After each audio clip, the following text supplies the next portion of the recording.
아, 떨리네요. 네, 발표를 시작하겠습니다.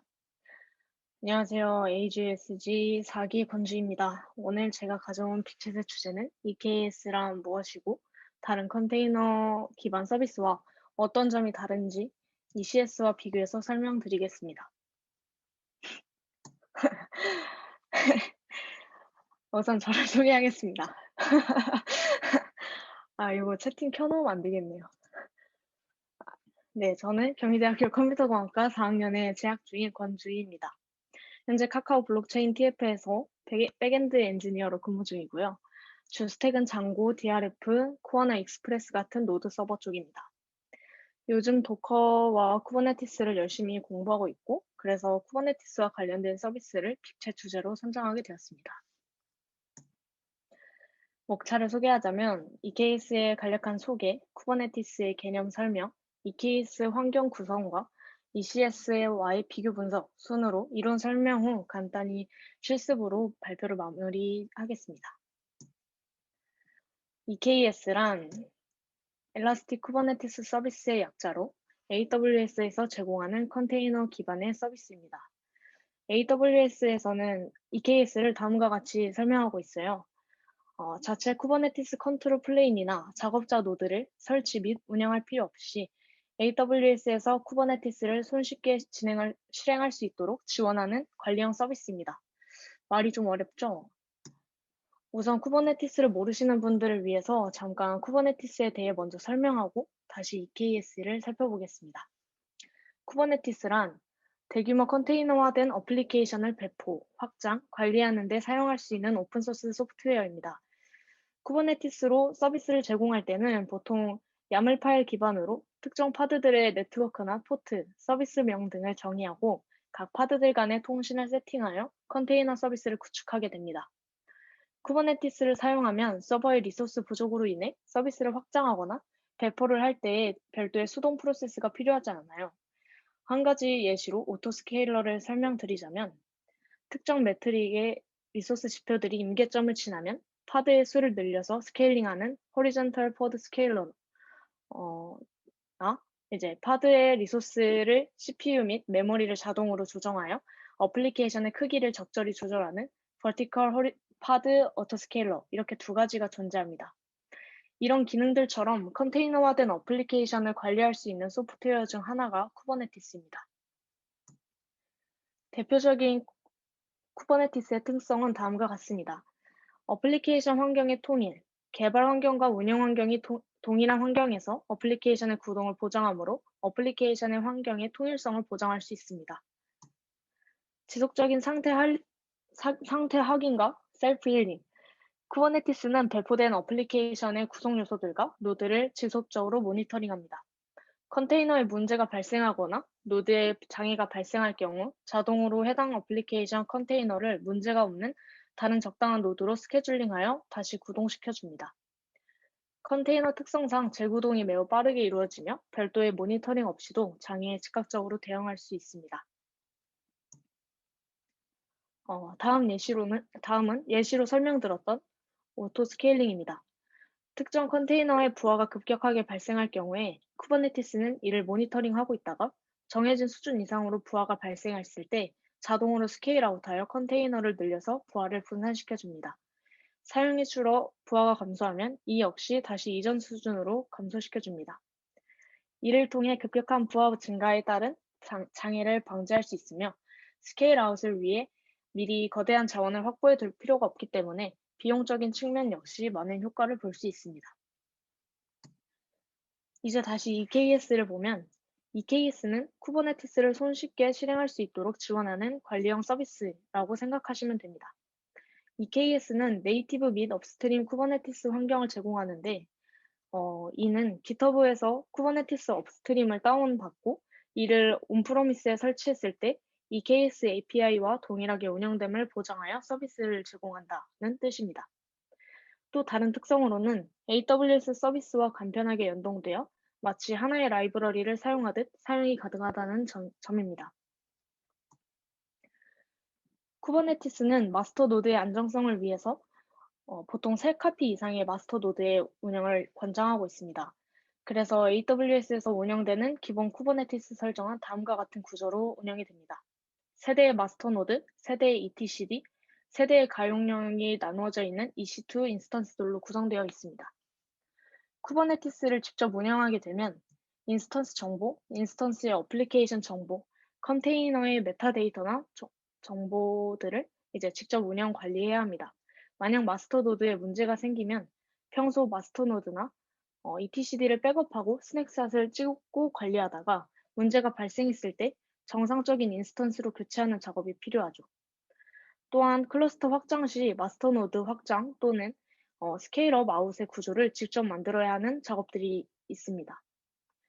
하지만 EKS 사용자의 경우엔 다음과 같은 쿠버네티스 환경에서 마스터 노드와 etcd 노드가 이미 매니지드 되어 그냥 워커 노드가 운영되고 있는 내용만 확인하면 됩니다. 참고로 etcd는 마스터 노드 내에서 클러스터에 발생하는 모든 데이터를 담는 저장소라고 생각하시면 됩니다. 워커노드 같은 경우에는 사용자 계정에 EC2 인스턴스로 생성이 되어 워커노드에 대한 장애는 직접 처리해야 하는데요. 아마존 EKS 노드 그룹스라는 기능이 추가되면서 VM 오토 스케일업 같은 기능은 제공이 된다고 합니다.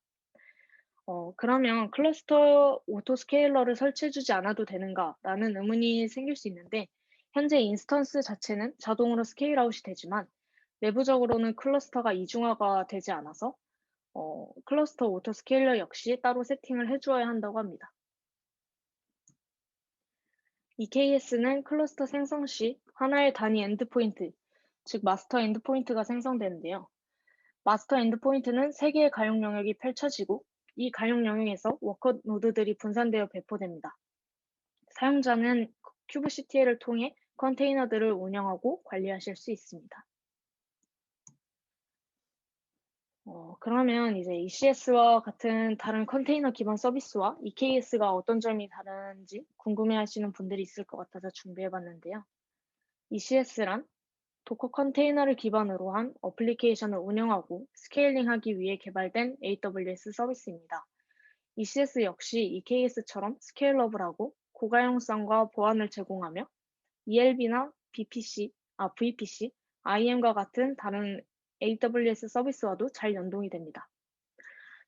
자세한 사항은 이제 보시는 표를 통해 확인하실 수 있는데, ECS는 AWS 대시보드 기반으로 작업할 수 있어서 서비스에 적용하기에 난이도가 좀 쉽지만, EKS 같은 경우에는 쿠버네티스에 대한 배경 이해가 있어야 한다는 점으로 난이도가 좀 있다라고 평가가 되고 있더라고요.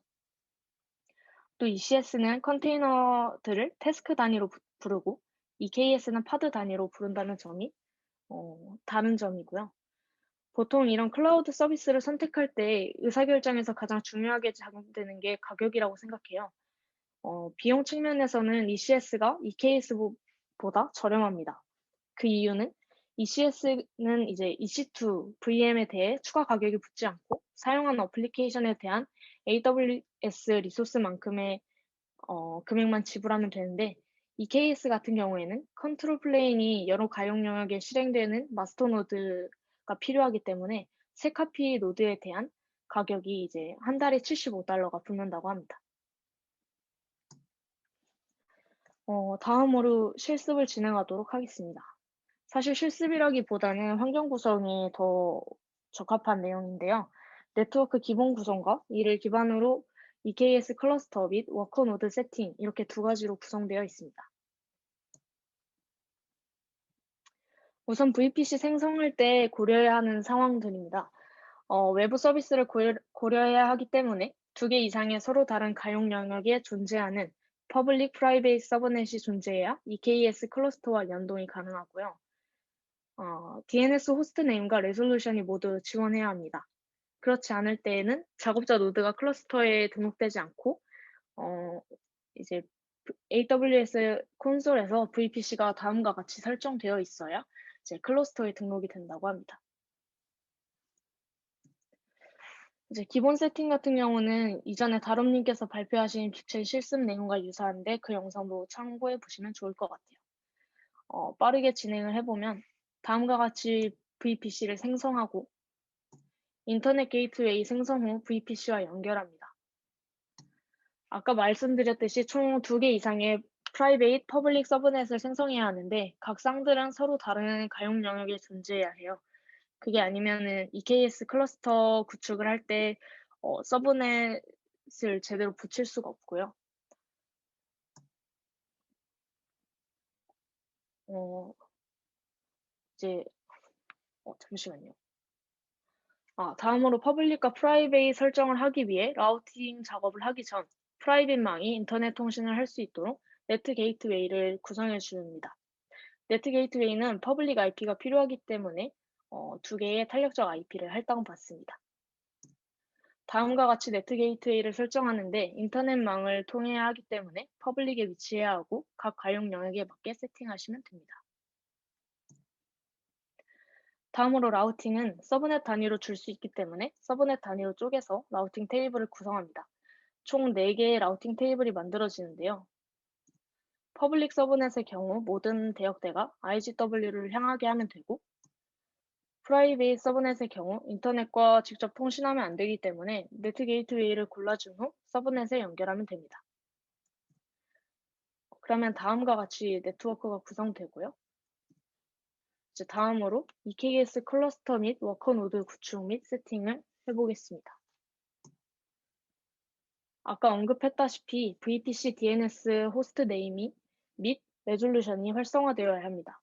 AWS에서 EKS 마스터와 etcd 노드를 관리하기 위해 EKS 플랫폼을 구축하게 되는데 이 플랫폼 안에 만들어진 마스터와 VPC 워커 노드는 프라이베이트 링크로 통신하기 때문에 VPC 엔드포인트 구성을 위해서는 이 부분들이 활성화되어 있어야 제대로 클러스터가 구성될 수 있습니다. IAM 롤을 클러스터와 워커용으로 만들어주는데요. 클러스터 롤 정책에는 아마존 EKS 클러스터 폴리시와 아마존 EKS 서비스 폴리시 이렇게 두 정책을 기반으로 롤을 생성하시면 됩니다. IAM 워커 롤 같은 경우에는 보이시는 7개의 정책을 기반으로 롤을 생성하셔야 합니다. 다음과 같이 2개의 롤을 생성하면 이 롤들을 기반으로 클러스터와 워커 노드를 구축할 수 있습니다. 클러스터를 생성할 때는 아까 만든 EKS 클러스터 롤을 선택하고 보시는 것처럼 만들었던 VPC와 서브넷을 선택하여 생성하실 수 있습니다. 클러스터가 이제 만들어지는데 한 10분 정도 걸리는 것 같더라고요. 그래서 이거 참고하시면 좋을 것 같고요. 워커노드는 클러스터의 컴퓨팅 쪽에서 노드 그룹 리스트에서 보실 수 있고 노드 그룹 추가 버튼으로 만들 수 있습니다. 워커노드도 아까 생성했던 EKS 워커로를 선택하고 저는 프라이빗 네트워크에만 서비스가 구성되도록 세팅하였습니다. 그 생성하기 버튼으로 워커노드를 구축하실 수 있고요. EKS CTL과 큐브 CTL 이용 방법은 슬라이드 맨 끝에 부록을 참고해 주세요. 이렇게 하면 이제 클러스터와 워커노드가 이제 세팅이 되고요. 이상으로 실습을 마치고 발표를 마치겠습니다.